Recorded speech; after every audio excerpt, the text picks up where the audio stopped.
Dreams in the dust. The sun burned over the red clay roofs of Nkrumah village, a quiet settlement nestled between golden fields and rolling hills of rural Ghana. Goats wandered freely, chickens clucked around mud huts, and the smell of roasted plantains drifted through the air. In the middle of it all stood a boy with skin the color of rich earth and eyes that sparkled like morning dew. His name was Kofi. At just 10 years old, Kofi had a dream bigger than the sky itself. Every afternoon, while his friends played football on the dusty ground, Kofi climbed the tallest tree near the riverbank, the old baobab. He'd sit on a sturdy branch, eyes fixed to the heavens, watching the silver birds soar across the sky. But they weren't birds. They were airplanes, big, beautiful, magical things that roared like thunder and vanished into clouds. One day, Kofi whispered to himself, "I'll be the one flying that plane." It was a bold dream for a village boy. His father, Baba Kojo, was a humble yam farmer. His mother, Amma, sold smoked fish at the market. There were no pilots in their family, no airports for miles, and certainly no money for fancy schools. But Kofi didn't care. Each night, he'd draw planes in the sand using a stick, naming them after stars he read about in old torn books passed down from the local teacher. He'd practice speaking English in front of a cracked mirror, mimicking the voices he heard on the small radio his uncle once brought from Accra. The villagers thought he was mad. Pilot. Old Mama Ifua laughed one day. "Kofi, your head is in the clouds. You think flying is for village boys with barefoot dreams." Even his classmates teased him. Kofi the Cloud Chaser. They called him, their laughter echoing through the hills. But Kofi held his chin high. He had learned early that dreams had a price, and sometimes, that price was being laughed at. His only supporter was his mother. Every evening, after the firewood was lit and the stew was bubbling, she'd sit with Kofi outside their hut. "Tell me again," she said with a smile, "what will you say when you are flying the plane?" Kofi stood tall, puffed out his chest like a commander. "Ladies and gentlemen, this is your captain speaking. Welcome aboard." Amma laughed, wiping a tear from her cheek. "That's my boy. Fly high." One day, while returning from the stream with a bowl of water on his head, Kofi spotted something strange near the schoolyard. A man in shiny shoes and dark sunglasses stood beside a big black car. The village kids gathered, pointing and whispering. It was a visitor, from the city. The man was an education inspector from Accra, here to check the conditions of the school. He spoke in fluent English, asked questions, and took notes in a leather-bound book. When the inspector asked the children about their dreams, most said they wanted to be farmers, fishermen, or traders. But when it was Kofi's turn, he didn't hesitate. "I want to be a pilot, sir." There was silence. Then laughter. Even the inspector raised an eyebrow. "A pilot, eh?" He chuckled, but something in Kofi's voice made him stop. "What makes you believe you can fly, boy?" Kofi looked him straight in the eye. "Because I already do, sir. Every time I close my eyes." The inspector was silent for a long moment. Then, he smiled. "Keep flying, Kofi." That night, under the stars, Kofi lay on his mat, eyes wide open, dreaming not of food or play, but of blue skies, runways, and roaring engines. And though he had no wings yet, deep in his heart, he knew something the world didn't. He was already flying. The Mango Tree Classroom. School in Nkrumah village wasn't a building, it was a miracle under a mango tree. There were no blackboards, no desks, not even proper chairs. The children sat on mats made from woven palm leaves, and their teacher, Mr. Mensa, wrote with chalk on a piece of plywood propped against the tree trunk. Rainy season meant no lessons. Too much sun meant squinting through sweat. But still, they came. And so did Kofi. Every morning, with a torn satchel slung over his shoulder and bare feet coated in dust, Kofi ran to the mango tree like it was a shrine. He sat in the front, legs crossed, back straight, eyes focused. While some students nodded off or played with sticks, Kofi scribbled notes with a chewed pencil on scrap paper he collected from the market. Mr. Mensah had noticed him from the start. "You have fire in your eyes, Kofi," he often said. "Don't let the wind blow it out." But Kofi had a secret: he couldn't fully understand the English lessons. His vocabulary was small, and the words Mr. Mensah used often danced over his head. But he refused to be defeated. Every new word he heard, he'd write it down, ask his mother, or repeat it out loud while fetching water. Altitude, he'd whisper on the path.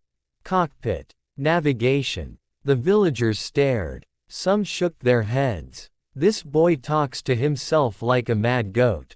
But Kofi didn't care. His dreams needed words. And he would learn every single one. One day, a jeep rumbled into the village, its tires kicking up a cloud of red dust. It stopped near the mango tree, and out stepped a tall woman in jeans, sunglasses, and a t-shirt that read, "Books for Africa." Her name was Miss Linda, a volunteer from South Africa who traveled across villages distributing learning materials. She watched quietly as Mr. Mensah taught. Later, during break, she approached the children with a box of books and notebooks. Most kids reached for storybooks and comics, excited by the colorful pages.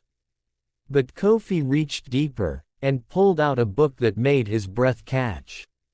It had a picture of an airplane on the cover. "My first book of flight mechanics," he read aloud, his voice trembling. Miss Linda smiled. "You like planes." Kofi nodded so hard it looked like his head might fall off. "I want to be a pilot." She knelt beside him. "Then read this. Every page. Learn every word." And so he did. Every night, Kofi read the book by candlelight. When candles ran out, he borrowed a kerosene lamp from the neighbor. When the lamp broke, he lit sticks on fire and read beside them. The pages smelled of smoke, but his mind soared. Diagrams, vocabulary, aviation terms, all were treasures. Soon, he became the talk of the school. "Ask Kofi," the students began to say. "He knows everything about planes." Even Mr. Mensah was impressed. "Where did you learn all this, boy?" Kofi simply grinned. "I want to be ready when the time comes." And then came the day that changed everything. Miss Linda returned with a camera crew. They were filming a documentary on rural education in Africa. She pointed to Kofi and said, "This one, he's different." They filmed him answering questions in English, solving math on the plywood board, and reading his precious flight book with fierce focus. When asked why he wanted to be a pilot, he said with a soft, steady voice, "So I can show my village that we can touch the sky too." Miss Linda was moved. She placed her hand on his shoulder. "You have wings, Kofi," she said. "You just don't know it yet." That night, as the moon rose and the crickets sang, Kofi didn't sleep. He lay awake, the book of flight pressed to his chest, his heart drumming like airplane engines. The world was starting to notice. And Kofi was getting ready to fly. Storms and sacrifices. The rains came early that year. It wasn't just a drizzle or gentle shower. It was the kind of rain that fell with rage, beating on roofs, flooding fields, and soaking every corner of the village. The sky stayed gray for days, the roads turned to red mud, and the mango tree classroom was closed indefinitely. Kofi sat inside their small hut, the flight book clutched in his hands, trying to read by the faint glow of an old kerosene lamp. Raindrops slipped through the leaking roof, falling onto the mat beside him. Outside, thunder grumbled like an angry giant. His mother sat nearby, stirring a pot of watery porridge over the fire. "It's not much," she said quietly, "but it'll warm your belly." Kofi nodded, forcing a smile. But in truth, things were getting worse. The yams in the field had rotted. Baba Kojo, Kofi's father, came home each day coughing harder, his back bent, his eyes tired. He tried to hide his illness, claiming it was just too much work, but Kofi wasn't a child anymore. He saw the weight in his father's shoulders, the pain behind his silence. One evening, Kofi returned from the market after selling a few mangoes. He found his mother kneeling by his father's mat, whispering prayers, tears streaking her dusty cheeks. "Baba." Kofi knelt beside them. Baba Kojo looked up, weak but smiling. "Ah, my flying boy, did you sell well today?" Kofi nodded slowly. "Enough to buy medicine." His mother looked away. That night, Kofi didn't sleep. He stared at the roof, thinking about the classroom, the book, the sky. But the dream felt so far away. His family was struggling, his father was sick, and school was paused. The next morning, Kofi made a decision. He picked his satchel, not for school, but for business. He filled it with mangoes, roasted groundnuts, and small packs of salt. Then he walked to the roadside near the big junction where buses stopped on their way to Accra. For hours, he stood in the rain, selling to travelers. "Sweet mango, only one Sadie," he shouted, holding them up. Some drivers ignored him, others scolded him for blocking the way. But a few kind strangers bought from him, sometimes giving him more than he asked for. By evening, his fingers were wrinkled from the rain, and his feet were sore, but he had sold everything. He gave the coins to his mother without a word. She stared at the money, then at Kofi. "You didn't go to school today." He shook his head. "I'll go tomorrow." Today was for Baba. Amma didn't cry. She just pulled him close and kissed his forehead. "Your wings will grow, my son," she whispered. "Because you know what it means to fly for others." The days turned into weeks. Kofi juggled school and street vending. He woke before dawn, picked fruits, studied in the afternoon, and sold in the evening. He grew quieter, stronger, older, though he was still only 10. His clothes wore thin, his shoes tore, but he never let go of his dream. One night, while counting coins by candlelight, Kofi whispered, "Even storms pass." And they did. The rain slowed, the skies cleared, and the mango tree classroom reopened. Baba Kojo's condition stabilized with herbs and care. The farm started producing again, just a little, but enough. One morning, Kofi walked back to the mango tree, taller and more focused than ever. His classmates noticed the change. Even the boys who used to tease him now nodded with respect. "Mr. Mensa smiled as Kofi sat in the front. "Welcome back, cloud chaser." But Kofi just grinned. "I've been flying, sir. Just not in the sky." And everyone laughed. That day, as he opened his tattered flight book and began to read aloud, a breeze passed through the leaves above them. The mango tree whispered, and Kofi soared again. The letter that changed everything. Weeks passed, and life in Nkrumah village slowly returned to its rhythm. The rains had stopped. The fields were green again. The mango tree classroom buzzed with chatter and chalk dust, and Kofi was once more the first to arrive and the last to leave. But something had changed. He was no longer just the quiet boy who stared at the sky. Now, when visitors came, Mr. Mensah proudly introduced him. This one, he'd say, has eyes bigger than the horizon. One late afternoon, just as lessons ended and the children were gathering their things, a motorbike rolled into the village in a trail of dust. The rider was a young man in neat trousers and a shirt that didn't quite fit, obviously borrowed for the occasion. He carried a brown envelope in his satchel and asked, "Where can I find Mr. Mensah?" When the teacher came out from under the mango tree, the young man smiled and handed him the envelope. "It's from Accra, from the Ministry of Education," he said. "Special delivery." Mr. Mensah opened it carefully, his eyes scanning the first page. Then he looked up, first at the man, then at Kofi. "You," he called, pointing at the boy. Kofi stepped forward, unsure.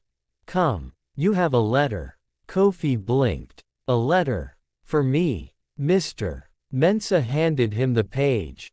It was printed on crisp paper with the ministry's seal on top. Kofi had never seen anything like it. He held it with shaking hands and began to read. The words were long, some difficult, but he had practiced enough to understand the meaning. The letter was from a national youth program in Accra. They had seen the documentary Miss Linda's team had filmed, the one with Kofi answering questions, reading aloud, dreaming of flight. They were offering him a full scholarship to attend one of the best preparatory schools in the capital. Books, food, uniform, everything paid for. There was silence for a moment. Then Mr. Mensah burst into a grin. "You're going to Accra, my boy." The children cheered. Some clapped, others hugged him. Amma, who had just arrived to fetch Kofi, stood frozen, her basket on her head. When she understood what was happening, she dropped it, ran to her son, and pulled him into her arms. "You're leaving the village," she whispered, half in awe, half in fear. I think I am," Kofi said. That night, the whole village gathered to celebrate. Old women danced. Drums echoed across the fields. Even Baba Kojo stood for a short while, leaning on a stick, watching his son with proud, tired eyes. "You have done what I never could," he told Kofi. "You're taking our name to the sky." Kofi smiled, his heart full. But deep down, he was afraid too. He had never left the village. He had never seen a city, never boarded a bus for more than an hour. What if he failed? What if the others laughed at his accent, his torn shoes, his dreams? Amma saw the worry in his eyes as they sat outside under the stars that night. "Courage doesn't mean you're not afraid," she told him. "It means you keep walking, even with fear in your pocket." The next morning, Kofi packed a small bag. His clothes, the flight book, a photo of his parents, and a small pebble from under the mango tree, all reminders of home. As the community waved him off at the junction, he looked back one last time. The red dust danced in the breeze. The tree stood tall, and Kofi boarded the bus to Accra. The road ahead was long. But he was ready. Because this letter, this chance, it wasn't just a scholarship. It was a runway. And he was preparing to take off. City of Dreams. Accra was loud. The moment Kofi stepped off the bus, he was hit by the roar of traffic, the smell of roasted maize, fried fish, and diesel fumes, and the press of bodies moving like waves in every direction. The city felt alive, buzzing, humming, shouting. It made the village seem like a whisper in comparison. He clutched his small bag tightly, eyes wide, trying not to stare too long at the glass buildings and moving escalators. A tall man in a blue vest held a placard that read, scholarship students, Ministry of Education. Kofi walked up, heart pounding. Sir, I am Kofi. The man smiled and checked a list. Ah, from Nkrumah village. You're welcome. Come, come. The others are waiting. There were 10 other children, all from different parts of Ghana. Some wore sneakers with laces too bright. Others had braided hair, watches, and fancy backpacks. Kofi felt out of place in his old sandals and patched shirt. But he reminded himself why he was there. He had earned this. They were taken in a van to their new school, Rising Stars Academy, a place that looked more like a palace than a school. Tall gates, a fountain in the center, classrooms with glass windows and fans that hummed quietly. And the library, bigger than the village market, filled with more books than Kofi had ever seen in his life. Everything moved fast in the city. They had schedules, bells, lunch cards, and computers. Teachers used projectors, and some students even had tablets. Kofi listened carefully, took notes with borrowed pens, and read long into the night under his bedsheet with a torch. But not everyone was kind. During lunch on the second day, a tall boy named Derek pointed at Kofi's shoes and laughed. "Is that how you dress in the bush?"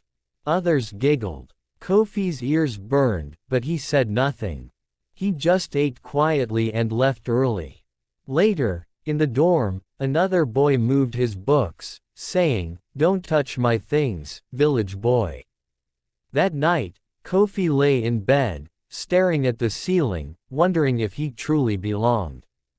The next morning, during science class, the teacher, Madam Ekua, asked a difficult question about gravity and flight. The room fell silent. Then Kofi raised his hand. He spoke confidently, about wings, lift, and the way birds spread their feathers. He even mentioned an idea for a handmade glider. Madam Ekua stared at him for a moment, then smiled. "That is correct. And impressive." Whispers filled the class. Derek looked surprised. That evening, while others played, Kofi went to the library. He searched for books on flight, physics, and gliders. The librarian watched him with curious eyes. "You like planes. I want to build one," Kofi said quietly. Over the next weeks, his name began to spread. Teachers praised him. One even invited him to join a science club. The very boys who had mocked him started asking him for help with homework. But Kofi didn't change. He still cleaned his shoes carefully every night. Still read his old flight book before bed. Still called home every Sunday, using his coins to speak with Ama and Baba Kojo. "Are you flying yet?" Baba would tease. "Not yet," Kofi would laugh. "But I'm getting close." Then one day, something happened. Madam Ekua walked into class holding a flyer. "There's a national competition," she announced. "Students can build models that demonstrate science concepts. The winner gets a full scholarship to any engineering university in Ghana, and a tour of the airport's control tower." Kofi's heart jumped. This was it. The moment he'd been waiting for. A chance not just to dream of the sky, but to touch it. He took the flyer with trembling hands. And in that instant, he knew. The boy from the mango tree was about to make the city look up. The day he touched the sky, Kofi worked like a boy possessed. While other students played football or browsed social media, he stayed back in the science lab, piecing together scraps of wood, paper, wires, and dreams. He had no fancy tools. Just his hands, old textbooks, and a mind that never stopped thinking. His project, a working model of a wind-powered glider. He wanted to prove that with the right design, even wind alone could lift a dream. Derek scoffed when he saw it. "That will never fly." Kofi didn't reply. He just tightened the final bolt and adjusted the wings. The day of the competition arrived. Rising Stars Academy's auditorium was packed. Students from all over Ghana stood beside their polished inventions: robots, electric cars, water filters. Judges in sharp suits strolled around, asking questions. When they got to Kofi, he took a deep breath. "This," he said, "is a wind-powered glider made from recycled wood, paper, and wires from an old radio." The judges raised eyebrows. "Does it fly?" Kofi nodded. "It soars." He carried it outside, where the breeze danced gently. The crowd followed. With careful hands, he placed the glider on a launch rail he'd built from bamboo sticks. "Ready?" someone asked. Kofi didn't answer. He was remembering the mango tree. His mother's voice. Baba Kojo's stories. The red dust. The sky. He released the glider. For a moment, it wobbled. Then it caught the wind, and rose. The wings spread wide. The nose tilted slightly. It floated, not just once, but twice, and landed gracefully a few meters away. The crowd clapped. The judges smiled. One even nodded with both eyebrows raised. Later that day, they announced the results. In third place, Kumasi Tech Academy. Applause. In second place, Accra High School. More clapping. And in first place, with a project that combined science, creativity, and sustainability, Kofi Mensah, from Rising Stars Academy. The room erupted. Students jumped. Teachers hugged. Mr. Mensah, who had come all the way from Nkrumah village to watch, wept openly in the back row. Kofi stood still, blinking back tears, as he walked to the stage to receive his medal, certificate, and the scholarship. He held the trophy high. But in his heart, he was thinking of Amma. When he called home that night, Amma screamed with joy. "You did it. You really touched the sky." "No, Mama," he said softly. "I'm just getting started." Weeks later, he was invited to visit Ghana's main airport, the Kotoka International Airport. He toured the control tower, met real pilots, and even sat inside the cockpit of a real airplane. When a pilot asked him, "What do you want to be when you grow up?" Kofi answered without blinking. "I want to build planes that take people to places they never imagined. I want to help Africa fly." The pilot smiled and said, "Then start preparing now. The sky is waiting." Back in school, Kofi became a legend. The boy from the village who beat the city. The one who flew a glider on wind and willpower. Even Derek, once his biggest critic, now asked to join him in the next science fair. But Kofi never let it change him. He still wore simple clothes. Still helped classmates. Still read by torchlight when the power went out. And every Sunday, when he spoke to Baba Kojo and Amma, he always ended the call the same way. "Tell the mango tree I said thank you." Because he knew something no one else did.